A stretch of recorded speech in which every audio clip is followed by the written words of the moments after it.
Gone wide on that, but he's taking a straight route.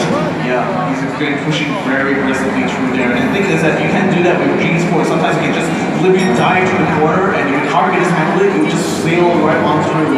And I think a lot of the really experienced drivers on GD Sport will definitely take advantage of that characteristic when it comes to this game. Certainly using the full width of the track here. It's a regular 12-meter track right the way throughout, but they're using the sideline cameras as much as they can as well, Brandon. Yes, yeah, I think it provides the best view actually for all the action here, and I think it also lets us have a little glimpse of like the beautiful seaside of Croatia here. You know, it's based on an actual real location. If you guys didn't know that, like all the background images are actually based on the reference images that all Digital actually took of the location in Croatia. We are on board with Jai, looking cool, calm, and collected as he just takes his first. Maybe not, a little bit of sweat wiped off the brow there as he goes under the tunnel for the first time. So this is his outlap. He will then be trying to post a very quick time as he goes through qualification. So he just comes up to a home straight here, gone a little bit wide, needs to focus, and we will get 0, and then this will be when he goes for his qualification time. So now he's on his qualification lap. It's not only him though, also car number 3 is Sunny Kaz. He'll be trying to post the time. His outlap, well, it's a slow outlap, but that's not the one that we really look at. Yeah, that's the thing, like for a lot of these guys here, they have to kind of like make sure that last corner, they get a really good exit of it, they have to get maximum speed so that they will be able to set that fast hot lap.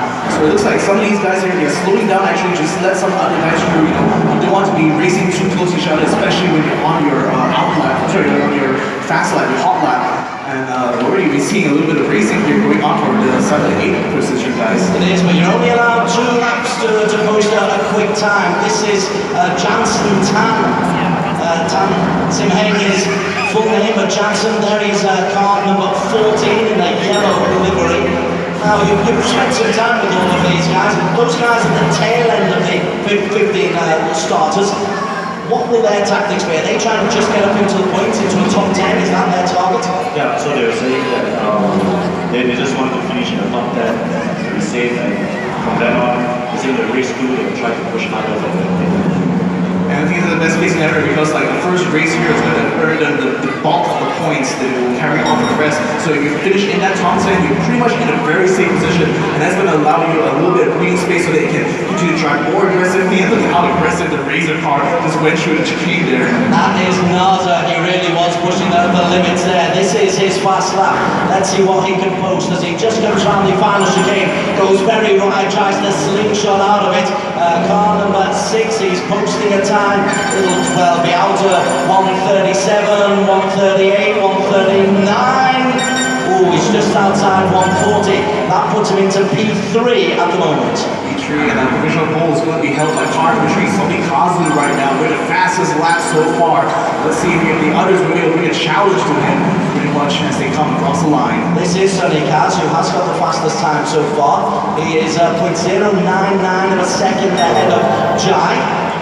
And qualification will be going up to 225 kilometers per hour, then slows right down. It's still a fast left-hander, fast right-hander. You've got to be brave out there, Brandon. Be fast, so take a risk. How much of a risk, though? That's, I suppose, the key. That's the difference between the top boys and the next boys down. And speaking about risk as well, because obviously, like, they're not in actual real danger. The only danger really is like whether or not they'll lose positions from causing a crash there, or basically even going wide on the track. And look at that PlayStation car, in fact, going wide around that hairpin there. That's definitely going to cost them some time. Alvin Yak under pressure, 7th fastest at the moment in qualification. He's trying to put a fast time in. Hits the 112 as he comes down towards the final chicane. That's the wicked chicane. Some of the drivers are bouncing off the wall. They come through the tunnel. Alvin Yak will have to go down the gears, and he's got pressure on the inside. This is almost racing in qualification. It's really interesting to see because I think like Ichan is definitely trying to take advantage of the slipstream right now that's being given by Alvin, and that might actually add more time, more speed into his time there. Let's see whether we make a good one there. So Alvin 147.95. He moves up a place there. In fact, he moves into the top 5. Does Alvin Yak? He's immediately dropped out into 6th position, but the fastest will be Jai, 1:39.751, and that's been about the optimum speed that we've been able to get on this track this morning, Brad. Yeah. So that's it. Like Jai early on, he lost out on the original pole, but now he's gotten back into it. He's definitely already found the right kind of grip that he needs for the hot lap, and he's definitely pushing very, very hard. He definitely got that very well-deserved pole position, in fact. Safwan has got himself into P3, Sonny Kaz in P2. Where is Cheryl? That's what I'd like to find out. Cheryl was second fastest overall. But currently, this is Cheryl now trying to push the quick time in it. He's 1:35.36. He might be able to break into a top 3, 1:40. So Cheryl moves into P4. Yeah, and also shout out Danesh, like out of nowhere now, he just set the fastest lap. Away, it's a rolling start, and we are approaching the start line, and Danesh gets us underway on the rolling start. Is Danesh able to capitalise on an excellent qualification for him? The procession starts, Danesh will come down to this little wiggly left-right as he leads the way. There's Danesh. He was 7th fastest coming into this semi-final, and he's taken a very tight line there, Victor. Very tight and very good in the end, but I think a lot of action's happening in the back there. It looks like Boyke is having a bit of trouble keeping his car together as he comes through chicane. But right now, a lot more action happening in the midfield as we see Alvin Yap getting passed on the inside by K. Abdul. Only a move there, but no, he's still going to continue on there with all the action going on. They're still going along side by side to come around to turn 5 and 6. Wow, man, the best overtaking spot so far in this first lap. As they come down the hill, as you say, the cars are incredibly congested. Contact expected as they come down this hill onto the left chicane.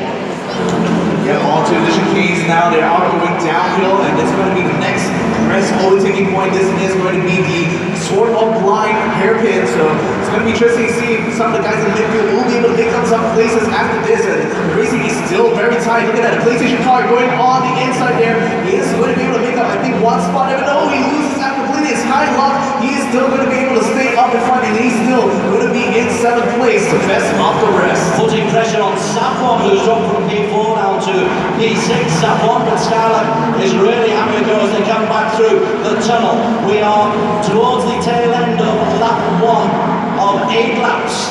These Skylar is going to try and make another move here. They only allow one move in the fence. It looks like Skylar is able to see the inside. He's going to try to go in front, and ooh, There was contact there between Safwan. It's a bit more physical, Brandon Paul. They're getting a bit more aggressive now, especially in the mid-fight. They're all fighting for the positions, I think, because of the points.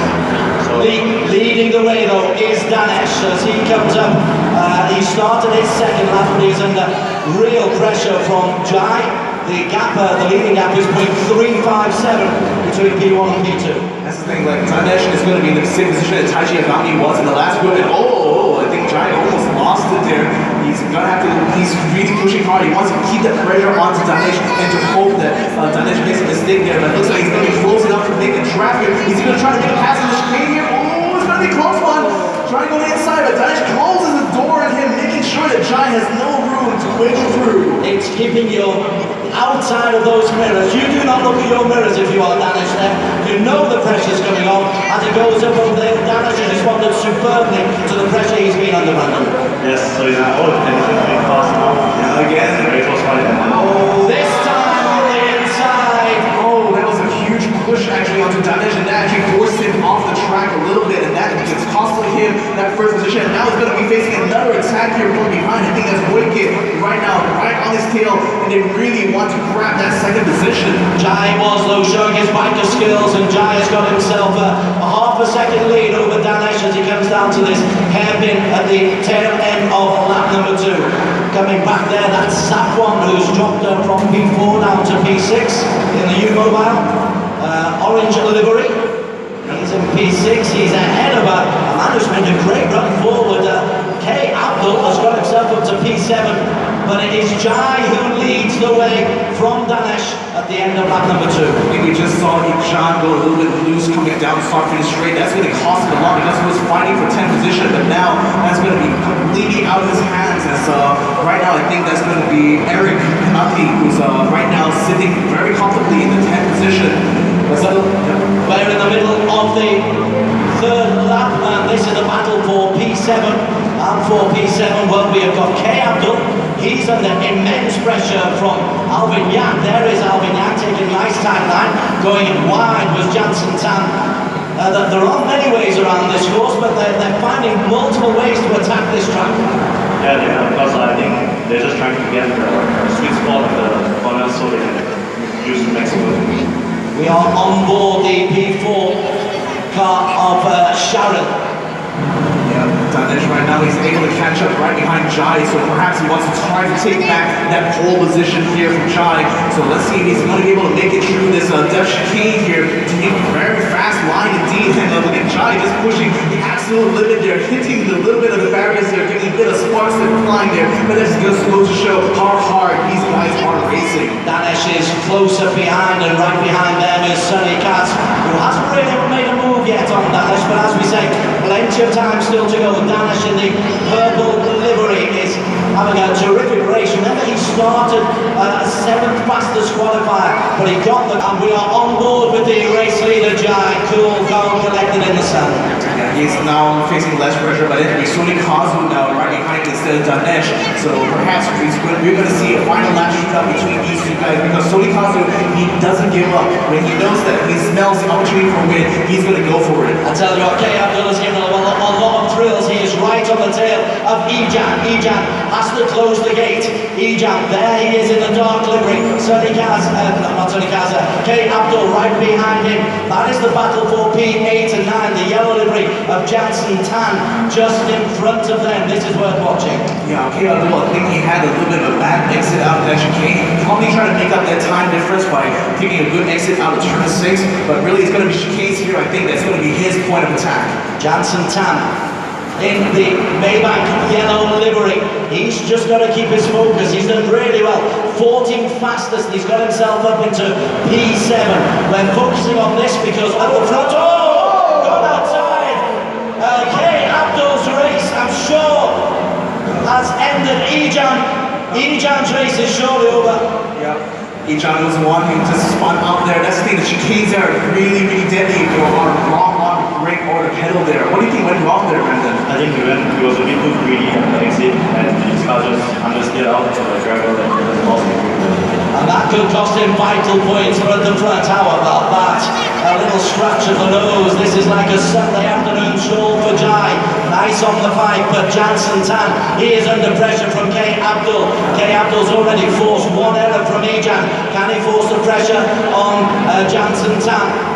Well, Jansen will have Maybank on his side for sure, so he's going to try to keep him right behind him as they go down the start finish straight, but that's going to allow K Abdul a lot of space. He's going to draft, look at how much he's gaining on him right now. He's definitely setting up to go with a chicane. He's going to take the outside line this time, but he's taking inside line here in the chicane. He outbreaks his rival, and it looks like Jansen Tan will have to concede here, and unfortunately, that's going to be P8 for him. And K Abdul, what a race for this man. He's starting to give us highlights of plenty as K Abdul, and no contact there either.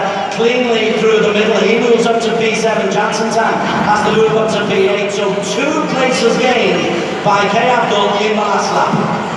I think when you see that instant replay there, you can see that K Abdul waited pretty much textbook when it came to that execution of the overtake. Like, just draft the guy as long as possible, not break him when he comes to that first breaking point, and just to get very neatly into the inside line. We're with Danesh in P3. We are on the final lap as we're coming through to the final chicane. Danesh is trying to put pressure on the back of Sonny Kaz, but Danesh, who's qualified fastest, has lost 2 places, but nonetheless will be pretty happy with his race so far. The purple livery of Danesh, he will have to settle for P3.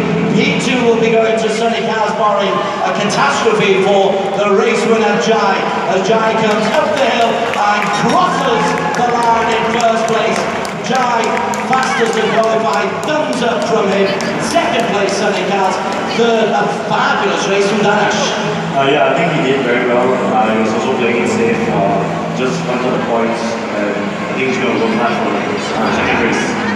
He's definitely made a huge statement here by coming in third. Being the 7th seed does mean that in the time trials he's not as fast as the other guys, but he's showing that when it comes down to the actual race day on the track, he can definitely bring the action in. And I think he's definitely going to be very happy, even though he lost out his pole position, but finishing third, that's still a lot of points for him in the championship. And I'm looking at the finish for Wang Xiuwei-Wang. He started 15th fastest overall in terms of the qualifiers. He's got himself a place in the top 9.